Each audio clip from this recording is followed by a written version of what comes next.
Wabash Carnegie Public Library Oral History Program, interviewing Phil Eskew at the Wabash Carnegie Public Library. April 10th, 1973. Right. Okay, thank you. Phil, the first question I want to ask you is where and when you were born and who your parents were. Born January the 1st, 1906 in Crawford County. My father was the Reverend Curtis Eskew. My mother was Addie Jones Eskew. And then when I was about 7 years old, I started school in a one-room school in Grantsburg. And then when I was about 8 years old, I guess it was, we moved up into Harrison County to New Salisbury, or it was on the Southern Railroad, where my father was the agent for the Southern Railway. And he did preaching, but he wouldn't take any money for it. He preached at various churches around, but he wouldn't take any money for it. And the superintendent would let him off on Sundays, and he'd get a substitute on Sunday. And then a little later on, my brother, who learned telegraphy, would do the work on Sunday while my father was out preaching. Then I went to high school at what is now North Harrison High School in Harrison County, and played basketball and baseball, and ran track. And then I went to Oakland City College. Oakland City is in Gibson County, and I attended school there 4 years, graduated with an A.B. degree, 1929. And the first year I taught school then, I went over into Davis County, and was Glendale High School. There were 4 teachers, I think 85 or 90 pupils in school, and had 4 high school teachers. Well, I was the only man teacher, and therefore I had to do the janitor work, and I literally did, because the janitor was a farmer, and he was out picking corn, and his boys did the sweeping, and I sort of supervised it. And I coached basketball and track and baseball, and coached the junior play and the senior play, and taught U.S. history and science and about everything in the book, girls physical ed, boys physical ed, and then the next year I moved to Bloomington because I wanted to get a master's degree, and I loved it there, don't misunderstand me, and it's a wonderful community, but I didn't think there was much future in a, a small school, and so I went to Bloomington and got a job teaching in Bloomington High School, where I worked on my master's degree and received my master's degree in 1933, and then took 2 years of law at Indiana University at night, and then in 1935, Mr. Neighbors was looking for someone to replace Miss Stella Moore. I'm sure many people in Wabash remember Miss Stella Moore, back at that time at least. She had taught for many years, and so I came here. Mr. Carpenter was the principal, Mr. L.H. Carpenter, and Mr. O. and J. Neighbors, the superintendent, and came here, and I helped Dutch Truck coach football. No money, because they didn't have enough money, but I just like kids and loved to work with them, so I helped him coach football. And I could sit here all day and tell you of the people that I had in school at that time. And I was just looking through an old annual here and saw many of the teachers, Miss Ruth Jones and Mildred Hipskin and Mr. Barnhart and Odette Needham and people of that nature, Miss Bess Bear, that were teaching here at that time, and Dutch was a football coach and basketball coach, track coach, and everything. And I helped him, but at the same time I was refereeing. I was officiating football and basketball and track, baseball, all over northern Indiana. And I had been officiating at Bloomington and other places in southern Indiana before I ever came here. And then I became principal of the high school in 1944, I believe it was. And Mr. Carpenter became superintendent, and not in 1945 it was. Mr. Carpenter became superintendent, and I became principal. I had been assistant principal, sort of a guidance counselor and so forth before that, and then I left here in 1951 and went to Sullivan, Indiana, which is south of Terre Haute, a community of about 7,000. as superintendent of schools. And now, before I get away from Wabash, I want to say that I was married in 1933 to Elsa Barker from near Rochester at a small community called Fulton, Indiana. And while in Wabash, we had 3 children. Elizabeth was born in 1937, and Phil Jr. was born in 1941, and Barbara was born in 1944 here in Wabash. And so I went to Sullivan as superintendent and was there for 8 years, from 1951 to 1959. In 1959, I went to Huntington, Indiana as superintendent of schools and was there 3 years, and then went to the job as commissioner of the Indiana High School Athletic Association in 1962. So I'm completing my 11th year as commissioner. Going back to our Wabash days, I understand that you had something to do with training of employees, or in the summertime. Did you have a summertime job at... Well, I did a little bit of everything. For one summer, I worked down at the Wabash Cabinet Company, and another summer I worked for Jimmy Evans, who was a superintendent of the Public Service Company. And then in 1900 and about 1939, I went to work down in Honeywell's. And then the war broke out, and Minneapolis Honeywell went into war production. They had been largely an experimental station. Did some manufacturing, but largely an experimental station. And but in 1940 and 41, they began to get into war production and site control instruments. And Mose Worth became the superintendent. And I had been working down there as an inspector and running screw machines and running various machinery during summer months. So Mose asked me if I would come down and teach foremanship, because they had about 100 people in the plant originally when it was an experimental station. Then it began to grow because of the war production, and it went from an experimental station to a war production. So I believe we got up as high as 986 employees. Well, naturally, the 100 people who had been working in the experimental lab had to be the foreman and the superintendents and the group leaders, so to speak. So Mose asked me if I would come down and teach a class or classes in foremanship, because these people, many of them, had not had any experience in being foreman. So we organized classes, and we had 7 classes. The top class was Mose himself with some of his top people, Jim Ebbinghaus and Jim Davis and Doc Leland and Alonzo Mullendor and people of that nature, who were the top people. There's about a dozen in that group. Then I would take another group of foremen, and maybe 2 or 3 groups of foremen, and we would go over the same thing on how to be, how to handle people, and things of that nature. Well, I had to work it out myself, more or less, the curricula, but we finally got it worked out, and I did that for all during the war, and then continued to do that, because by that time they were going into the business of, after the war was over, going into the business of making a lot of them with these shutters for the front end of these diesel engines and many other things that had to do with temperature control and air conditioning and so forth. So I continued to do that until I left Wabash in 1951. So really I was with Minneapolis Honeywell about 11 years. Now that was just part-time, evenings, Saturdays, Sundays, and any other time that I could get down to hold classes. But during the war, in the summertime, it was an everyday proposition.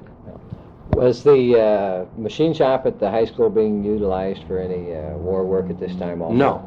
Nothing? No, there's nothing at the high school, but we were we did change over from, we were under the federal program, whereby the federal government told us how many kids could be in a class and how long it had to be.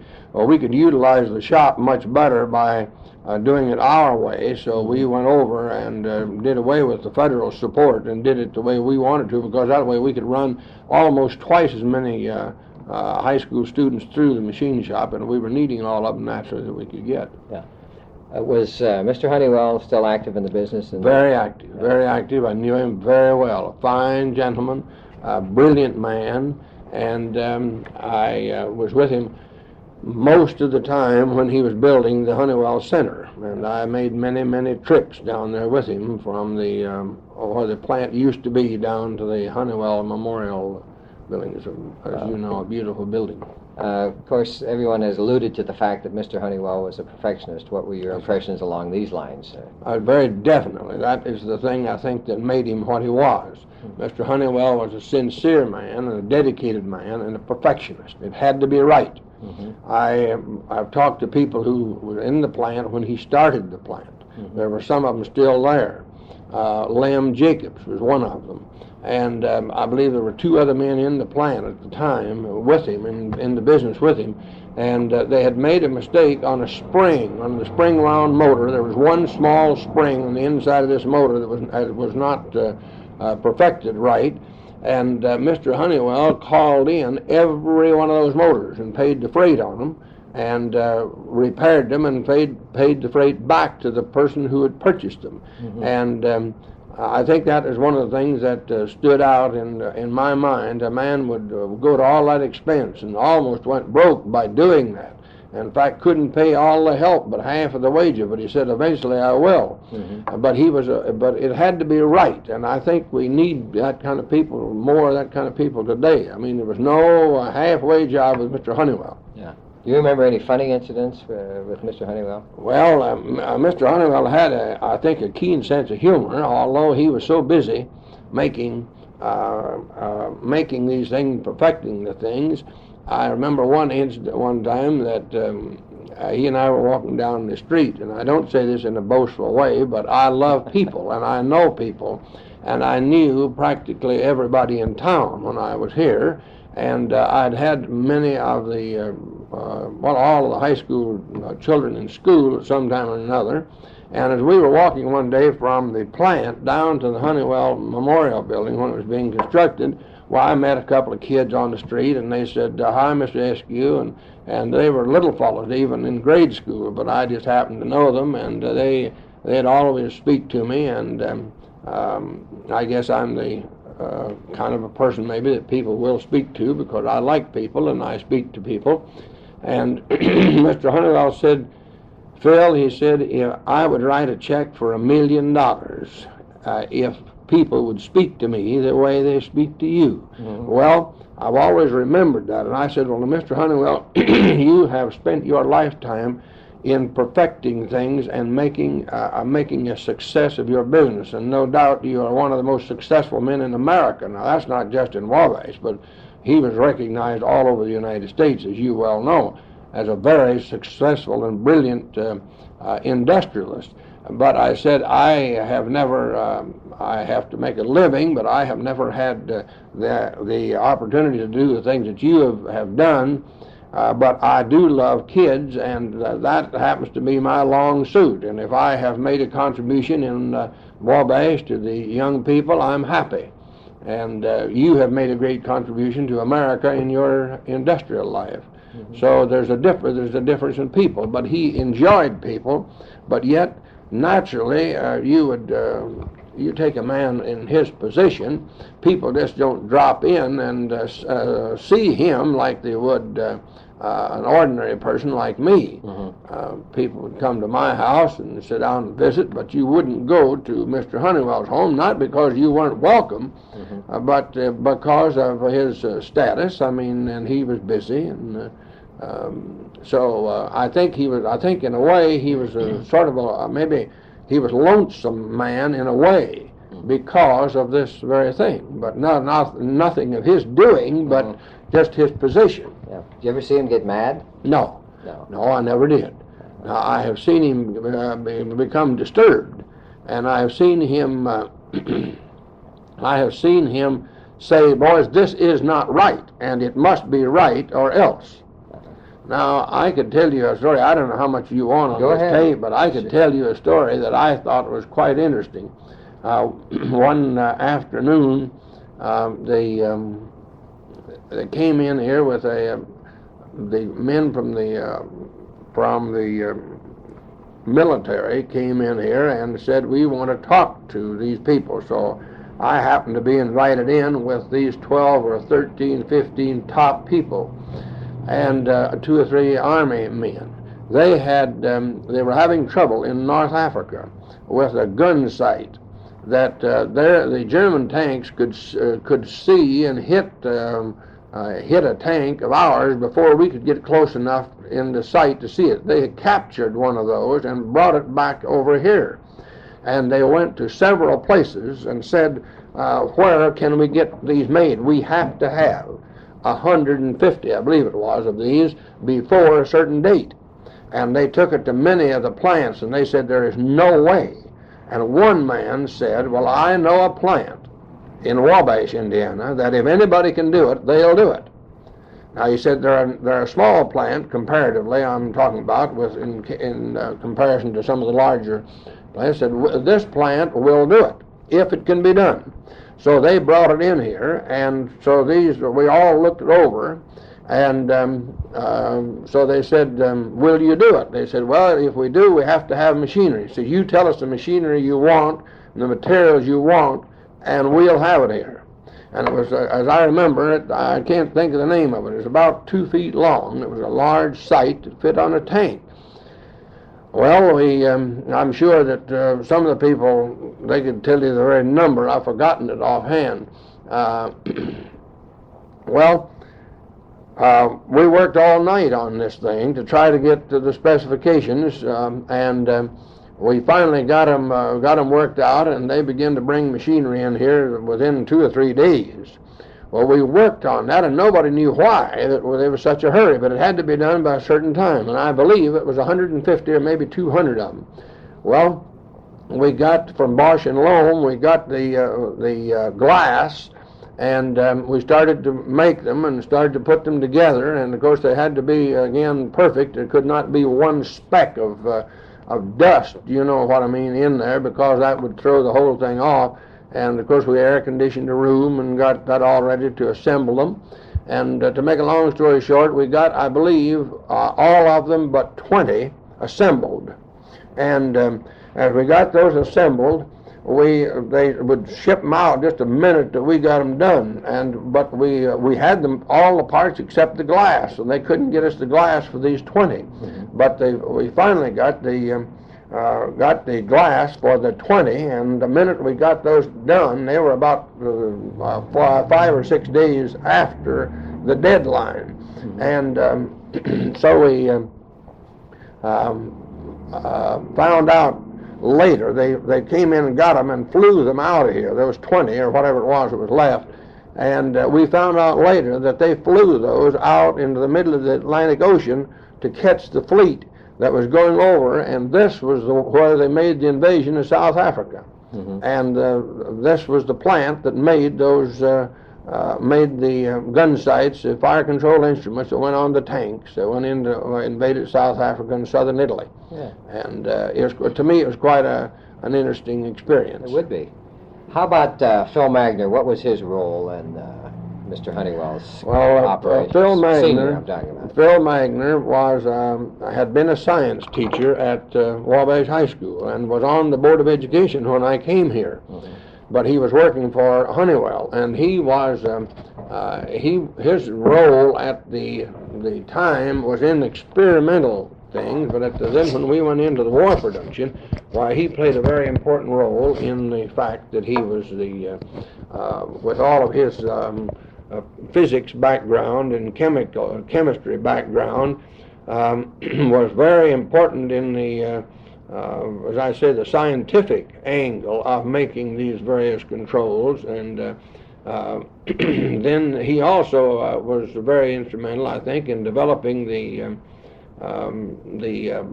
pilot. They called it an automatic pilot. See, Honeywell made the automatic pilot on these planes. Mm-hmm. It is a type thing where the plane you can let it alone, it'll run, mm-hmm. and it'll keep it balanced.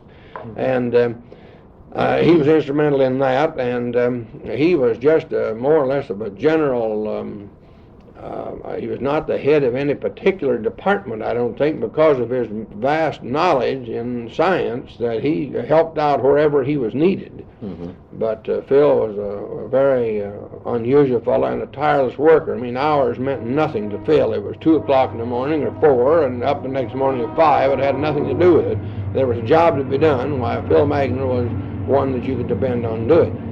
Do you think that the community ever appreciated Mr. Honeywell as much as they should have or could have?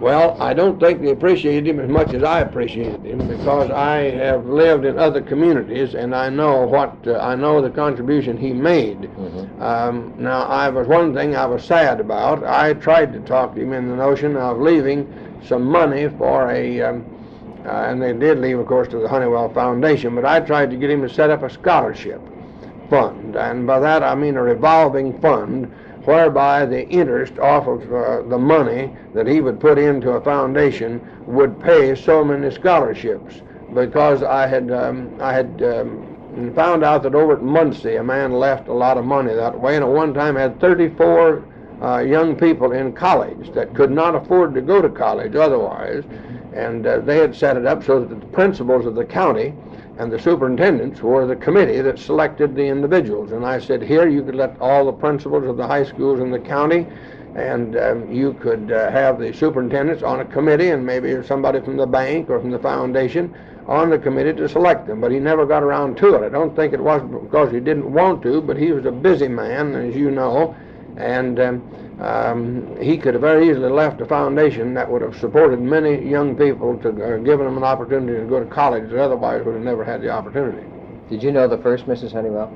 No. No. No, I knew Mrs. Honeywell, and she is a lovely lady, and I'll always respect her. You know, she was a great musician. I mean, she played with the Indianapolis Symphony as a soloist, and as a special guest many times, but a very, very charming lady. I don't know if I've ever known a lady that has more charm than she has, and yet one day we were, around a high school, about the only piano you have is somebody it's been hit with a basketball, it was in the gymnasium, it's been thrown around here, there, and yonder, and it was very seldom that you'd ever find a high school piano that was in tune. And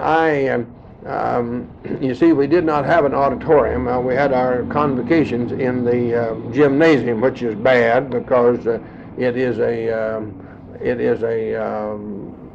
when you have a group of youngsters in a gymnasium, why, it's a sort of an athletic atmosphere, a cheerleading atmosphere. While if you had them in an assembly in an auditorium, it would be a different atmosphere. Well, anyhow, I told her one day, I said, we're saving up some money. She said, what kind of a piano do you have at school? And I said, well, we just have a few old banged up pianos. But I said, I've got a little fund, and I'm saving the money to buy a new piano, a good piano. And then I have a place where we have built-in bleachers on the east side where I can put it and lock it up, and nobody will have the key to it but me, and it will only be brought out for really nice occasions, not just kicked around.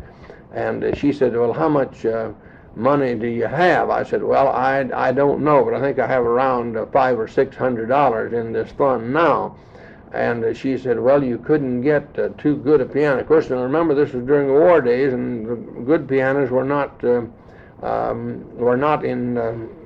being made. I mean, the wood was not as good, according to what they said. So she said, I'm going to Indianapolis in a few days, and let me look around, and I'll see what I can find.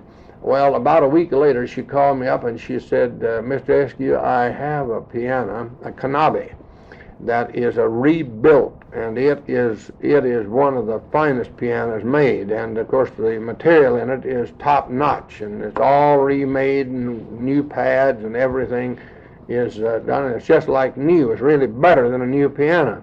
And she said, it will be delivered to you at the high school within the next week. And when it comes, you send me the bill, and because it will be billed to you. And so in a few days, they brought the piano, beautiful thing. And of course, I was as proud of it as a boy with a new toy, and I locked it up Then I opened up the bill, and I saw that the bill was about $2,400. Well, I almost fainted because we didn't have that kind of money. And I called her and told her that I didn't have that kind of money for this kind of a piano. Well, I said, send the bill to me.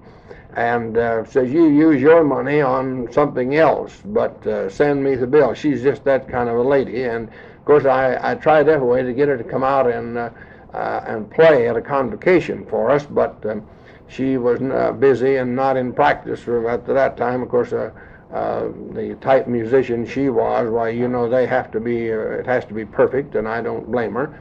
But we had many happy hours over this, and every time I see Miss Honeywell, it's always a pleasure to visit with her. Where did you live in Wabash? Well, the first place I lived was over on North Wabash Street, in the half of a double, and then we moved from there to 506 North Miami, and we lived there for, I believe, let's see, here 16 years, lived in one place a year, and the next year we moved up right beside of Miss Blaney and Mrs. Olive. They were teachers, and they bought this house and remodeled it, and it was a wonderful home, and they wanted to control who lived in it, because before it had been run down, and maybe, according to them, it may be not the most desirable, it didn't attract the most desirable type people. Well, they were just like a mother to us, to both my wife and I, and all the children. And we, of course, they're both gone now, but we kept very close touch with them, and we were back to both of the funerals because they were wonderful people. And that is 506 North Miami. Right. Then I bought a house on Stitt Street, and we lived there for I believe 2 years, and then we sold that and moved to Sullivan. Yeah. Now that you're, I would say, at the pinnacle of your career, obviously, in this great job that you're doing with the Athletic Association, what are your reflections and what do you remember of Wabash and look back fondly? Well, I tell you, that would take another hour, and you don't want that much on this tape, because as I said, our children were born here, and the many friends we still have in Wabash. A lot of people say, why don't you come back more often? Well, of course, I am extremely busy, and we do come up to visit the Ritter Lavengoods and the Gaunts and Mr. Kuhlman, who used to, Mr. and Mrs. Kuhlman were very good friends of ours, and we people of that nature, but I have so many other places to go that I just don't have time. Mm-hmm. We have friends in Huntington, we have friends in Bloomington. I taught there 5 years. We were married when we lived in Bloomington, and then my hometown and my own, and then I down at Washington, Indiana, where I taught, and then Sullivan, and so you see, it keeps you scattered out. People say that in Huntington. Why don't you come back to Huntington once in a while? Well, I don't get a chance. Why don't you come back to Sullivan once in a while? And I very seldom, and I get there, but it's always enjoyable when I do. Mm-hmm. We had, as I said, many wonderful friends in Wabash, and I suppose that Wabash will always have a warm spot in my heart because living here 16 years and all of our children being born here, but now, of course, the grandchildren, they keep me busy too. We have 8 grandchildren. Our oldest daughter, Elizabeth, married a nuclear physicist, and he is with MIT in Boston, and she has 3 children. A little girl, 8, and Robin, and the boy, Danny, is 7, and another boy, Gary, is 4. And then Phil is a doctor in Indianapolis. He's in obstetrics and gynecology and surgery. And he has 3. He has a little girl, Kelly, is 8, and Philip the third, which I suppose you'd have to say is sort of a special guy, he is 4. And then I have a youngster, Kevin, is a year and a half. Well, then Barbara is married, and her husband is assistant dean of men at Howe High School in Indianapolis, and they have 2. They have Lori, which is 4, and No, it's 3, a little over 3, and then they have Brian Eskew Patterson, who is is a 2.5. So they keep us busy. Well, Phil, I know that I taken some time out of your busy schedule today, and we really appreciate this, that the library has the opportunity to put your reminiscences and recollections on tape. And I want to thank you very much. Well, it's been my pleasure.